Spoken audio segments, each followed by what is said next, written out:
Les titres de la semaine. Kayambe saison 2, maintenant on en joue.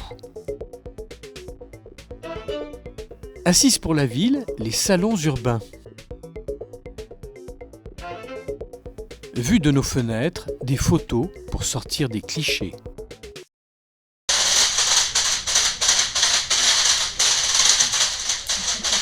Ah oui, genre Kayambe, souvent il est animé, hein, il chante avec. Hein. Mais voilà, le jeu de Kayambe, il doit être vif comme ça. C'est le Maloya, c'est une musique vivante. La semaine dernière, une quinzaine de Nantériens ont participé à un atelier de construction de Kayambe. Cette semaine, place à la pratique. 3, 4.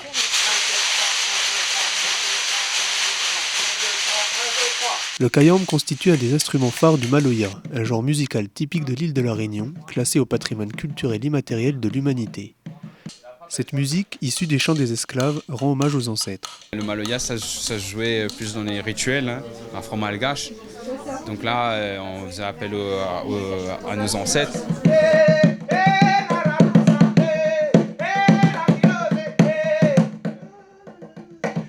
On exprime un peu ce qu'on peut pas dire, ce qu'on pouvait pas dire dans la vie de tous les jours. Donc on attendait, quand on jouait un Maloya ou bien un Kayambe, voilà, on exprimait ce qu'on avait sur le cœur.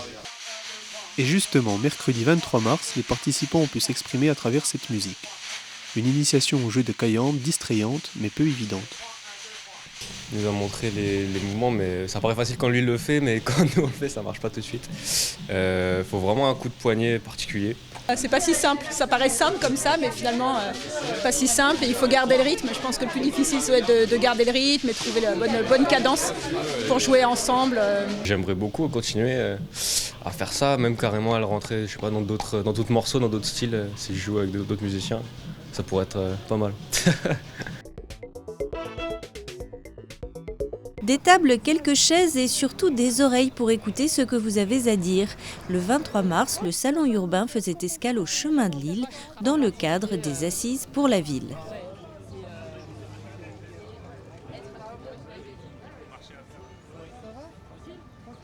Qu'est-ce que vous aimez vraiment à Nanterre ? La population, parce comme on se connaît tous depuis qu'on est enfant, il y a un mouvement sociable, du coup on s'aide, on s'entraide, donc c'est vrai que c'est très bien. J'aime bien le fait que c'est de plus en plus calme depuis quelques années. On est à proximité de la Défense, on est aux portes de Paris et qu'est-ce que je veux dire, on se connaît entre populations, quoi, et voilà, quoi. Par rapport où j'habite, j'aime les accès faciles à la gare. Et qu'est-ce que vous aimez pas du tout ? Au chemin de l'île, on a vu beaucoup de commerces s'éteindre. Il y a un dépôt pétrolier qui est pas loin et ça sent mauvais et personne ne fait rien. Aider les jeunes à s'insérer au niveau de l'emploi. Le problème, c'est les emplois. Et il y a un manque de dialogue entre employés et chômeurs. La ville, elle est pas assez propre et tout. Ce qu'il faudrait changer, là, par rapport à ce que je vois, c'est que c'est déjà en train d'être fait dans certains endroits. C'est renouveler certains équipements pour les enfants. J'y habite depuis que je suis née, donc j'ai appris à grandir avec les défauts et les qualités, donc pas grand-chose. Retrouvez tous les rendez-vous sur www.nanterre.fr. Bertrand, Paul et Tatiana sont 3 jeunes volontaires en service civique à arpenter les rues de Nanterre à la rencontre des habitants. Sur notre site avec un petit commentaire et ensuite en 2017 avec toutes les photos qu'on a récoltées. L'association Théâtre de la Nuit, basée à Arcueil, a lancé un grand projet participatif de récolte de photos de 400 villes de l'agglomération parisienne. Un site internet, vuedenosfenêtres.fr, permet de poster 8 photos par personne. Un des buts du projet, c'est de pouvoir montrer les diversités des paysages ou des villes qu'on trouve dans la région.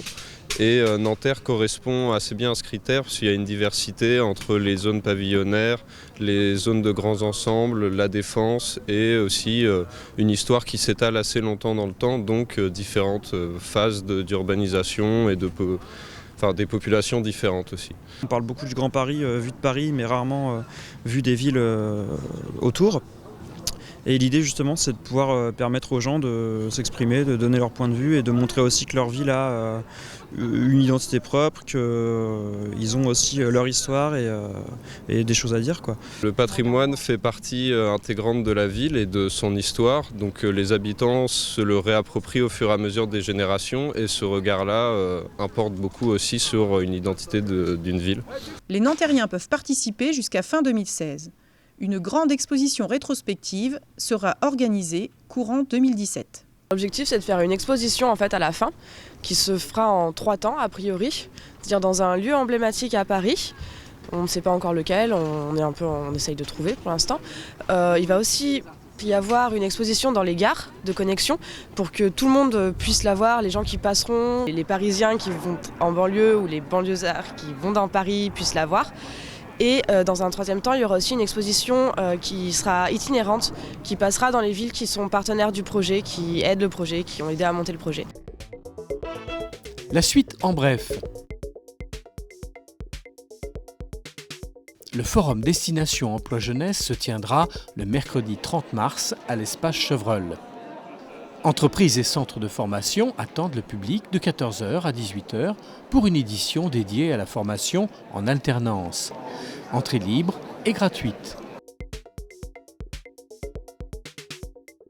Écozone, concours photo.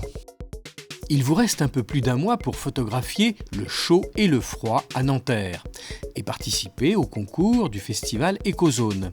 Il se déroulera du 17 au 22 mai et sera consacré au dérèglement climatique. Basket. Battus 70 à 66 sur le parquet de l'Asvel, les hommes de Pascal Donadieu ne disputeront pas une 4e finale en Coupe de France. Prochain match, mardi 29 mars à 20h, au Palais des Sports. Nanterre 92 reçoit Châlons-Reims. Tout de suite, la question de la semaine.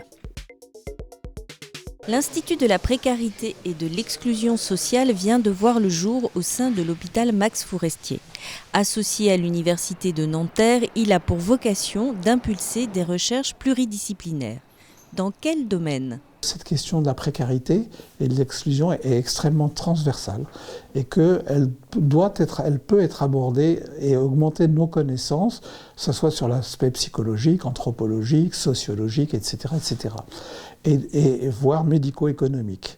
Nous avons depuis longtemps l'idée d'essayer de mettre un peu de rationalité par rapport à cette population en mettant en place des recherches-actions, c'est-à-dire il faut que ça serve aux populations. C'est-à-dire c'est pas de la recherche pure, mais c'est vraiment de la recherche-action. Actuellement sur ce qu'on appelle la mort sociale, qu'on essaye d'étayer avec des signes cliniques que nous connaissons, mais aussi des signes biologiques, voire cérébraux. L'idée, ça n'est pas de décrire avec une loupe, c'est d'avoir en arrière-pensée les possibilités de prévenir et de faire des études qui vont servir aussi aux personnes. Cet institut très original ne vaut qu'à partir du moment où il est adossé et fait partie de l'hôpital Max Fourestier. Pourquoi ? Parce que tous les travaux de terrain se passent avec des usagers qui sont des usagers non seulement du CHAPSA, mais aussi de l'hôpital sur les questions médico-économiques, par exemple. Et que s'il n'y a plus d'hôpital, la justification de cet institut ne correspondra plus qu'à des travaux théoriques dans des bureaux, et ce n'est pas du tout l'objet de l'institut. Merci de votre attention et prochaine édition le 4 avril.